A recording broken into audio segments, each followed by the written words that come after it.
This Pitch Breakfast video is brought to you by Spangler and Agins, attorneys for Charlotte's startup community.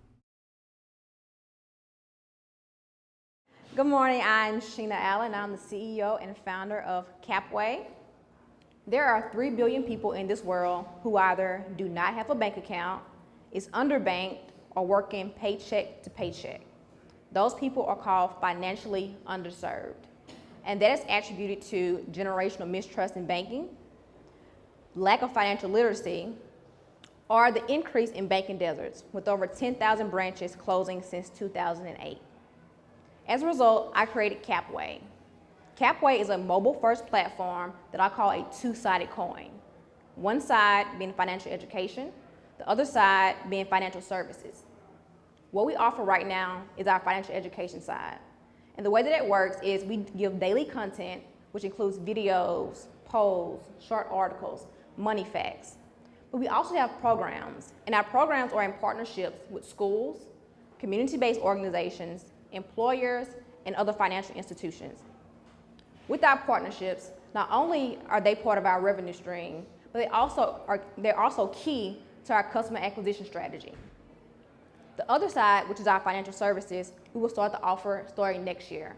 And those include prepaid debit cards and bank-issued debit cards. So that means we will have the ability to bank the unbanked. Our bank cards are white label, and they're with the holding bank. The ultimate result of CapWay is taking the results of a user's financial literacy results and their financial data and their financial behavior, along with other factors within our application, and giving our users a financial health score, very similar to a credit score.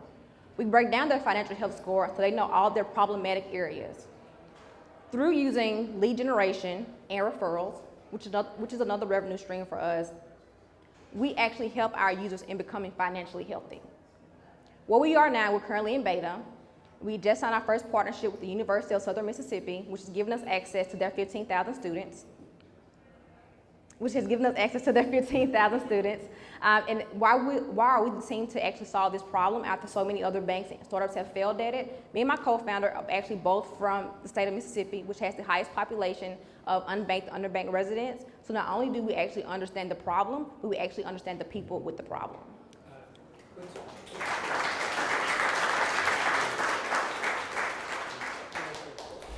What's your revenue model? So we have several. One is actually partnerships. So the schools, for example, is one of our partners. They pay to have their program on our application. So their return of investment, for example, is they're using that data because they actually get the data from the program. They're using that data to increase student affairs, academic affairs, financial affairs. And when you say the school, do you mean the University of Southern Mississippi? Correct. Right. Okay, keep going. So the other one? And so, for example, their return on investment is that we focus on universities who over 7% of their students require financial aid, or mainly community colleges. So the issue is, millennials is who we focus on, I didn't mention that. It's called the unbanked generation. So the issues with the schools we focus on, those students either do not have a bank account, or they share with a parent. And so every school that we've talked to that's currently in our pipeline, when refund check time comes, there's an influx of students who runs financial aid because they're having issues with their parent or grandparents or whoever they're really sharing, they put an account down for the refund check. And so we're helping solve those problems, so once again, not only from the financial side, but also just improving student living for helping the schools with that by giving them that data. Yeah. All right. So I thought your presentation was terrific. When you say the unbanked, right? Anybody who's a professional investor is going to really become skeptical because there have been, so very many people who have said, big and small, who have said, I'm going to go build a business on the unbanked. And you said it yourself, the unbanked is an enormous part of the population. And so it represents both an opportunity and a huge risk, right? Because if you're the one who can unlock the way to get the unbanked to start using financial services and participate in some of the revenue streams associated with that, that's the potential to be a very, very large business. But there's going to be a tremendous amount of inbred skepticism as soon as you say that, right? So I wouldn't say it. Because I think there's a lot of people who, when you say unbanked, they're just going to shut off. They just are, right? And I would think about advocating for your product for the market that it serves and for the services that it can provide and the revenue it can generate.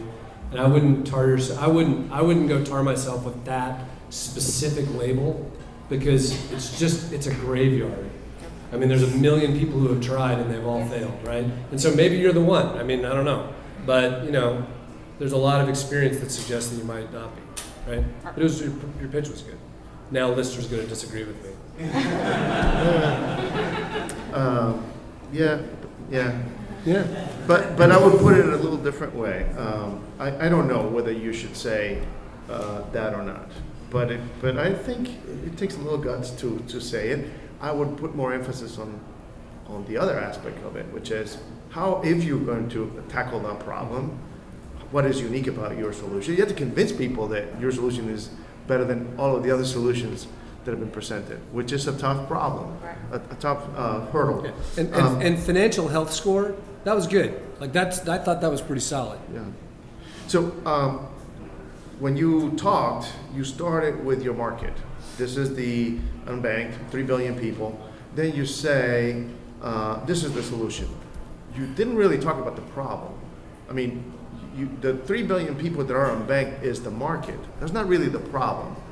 I think the other way to do it, and maybe this is what Chris is getting at, is that you can talk about defining the specific problem that you're trying to solve. Because when you say, I want to help 3 billion people, but they have a lot of problems. There's many reasons, many ways why they are where they are. And I don't really know which one of the problems you're fixing. I know your solution. Your solution is to do financial education and to work with prepaid debit cards. So I'm starting to guess as to what your problem is, the problem that you're tackling is. But you left unsaid what really is the definition of the problem, which I think creates some problems, some questions when you pitch. And the big one is the model. How you got to convince somebody that you can make money. Yeah.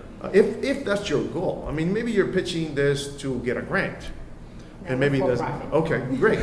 Then if that's the case, then you have to convince an investor that you're going to make money, and lots of it. And you didn't talk about that. When Chris asked you what is your revenue model, you talked about data. And I think you were a little bit vague about it. I think you really understand this problem and you care about it, but I don't think you thought enough about the business, is my gut feeling. Because you don't talk about it as naturally, as fluidly, as you talk about the issues that you're addressing. I bet you worked a ton and thought about how you're going to educate people and thought about the prepaid cards, but you're trying to help them. I would suggest you spend a lot more time thinking about the business side as well, or have somebody else help you think about that. To have a model where it's based on data and selling data, you need a big business. In order to get there, to get that big, you either need a lot of money or some way to generate revenue to get big. So data is really a difficult model for a startup to start with. Usually it's the kind of thing that startups do later. It's not their first revenue model. Data was way down the line. So what do you do at the beginning? Our partnerships brings in revenue for one. We do sponsored content within our financial feed. Then we do everything from lead generation to referrals, which comes with our financial health score. That's what we focus on in the beginning. Okay. The data comes way down the line. Okay. That was better. That's better, yeah. That was better, yeah. That was better. I still need to be convinced that you can grow a business on its own on that. But anyway, that's my feedback. So similar, I'm going to connect a few dots maybe. I think instead of the unbanked, a word might be better, I think plays much better in the fintech space is inclusion. If you can say talking about using new technology for inclusion, I think that goes better and still have the rest of it. You clearly have the emotional draw and interest. So I basically agree with them. You got to get the business model. How do you monetize that? I think there's an opportunity in saying people want to do this. There is a large graveyard. Here's why we're different. And then go into that explanation. What do y'all want to say? Questions from the audience? Come on. I have a question about the universities. What is, for the universities that you work with in the schools, when they're buying content, right, what budget does that come on and what's their motivation for Good question. engaging in your company? So for the University of Mississippi, University of Southern Mississippi, because we're doing our pilot through them, For the data they're using, once again, is to help improve either student living, because they get data such as how many students drive, they have a bike, they have a car.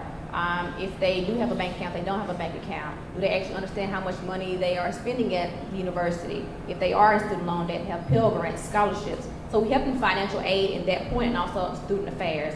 For the entire school, it's open to the school, but there are certain programs that actually require to take the program, like student athletes. So it's actually them also investing in the financial health of their students. So do all universities have budget to address this education? All the schools that we talk to, yes. So there's a market, addressable market. so like- How big Yes, are sir. these budgets? Yeah. For us, for beta, it's ranged from 2,500 to 10,000, depending on the amount of students. Once we come out of beta, they're ranged from 10,000 to 50,000. And we kind of did our model based off of every five's model, if you're familiar with So that. 10,000 per school, would you Yes, say? per year, per school per year. And there's what, 3,000 schools out there? A little bit more. We do, cause we have to add in community colleges. Okay. See, So, that would be good stuff, because like, Yes. we're getting 10 grand from the University of Southern Mississippi, and we think we can get that from lots of these other colleges, and there are, and there's however many there are. 5,000 schools, I don't know how many. Right, yeah, that would help a lot. That tells Go you the ahead, size yeah. of the market. So for us, we focus on the South right now.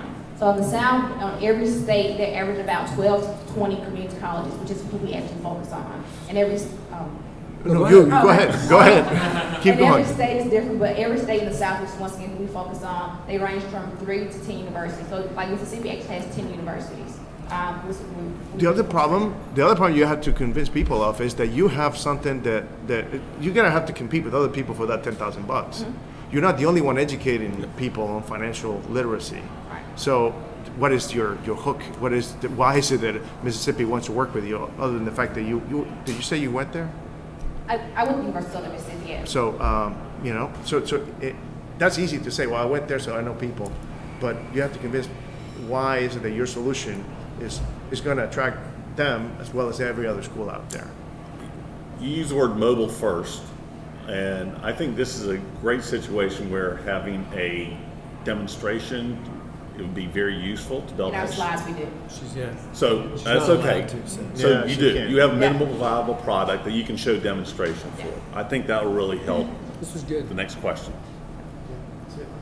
From a revenue model, I understand that you guys have had space that you sell, but is it also, when you're quoting these universities, and on a per student base that you're charging them, and maybe you can talk about, the number of students that are unbanked and universities that you're going to focus on, so you can actually get a University revenue students model have around right? a per student, I mean, like, a per student That's number what we're rather talking than the number of colleges that because are out the there. Is reason that you how can't guys make money charge on on a banks per is student because base, or is it just?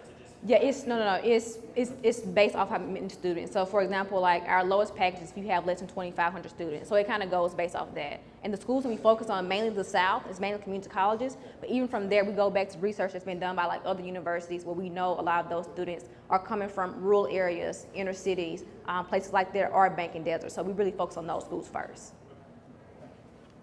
All right,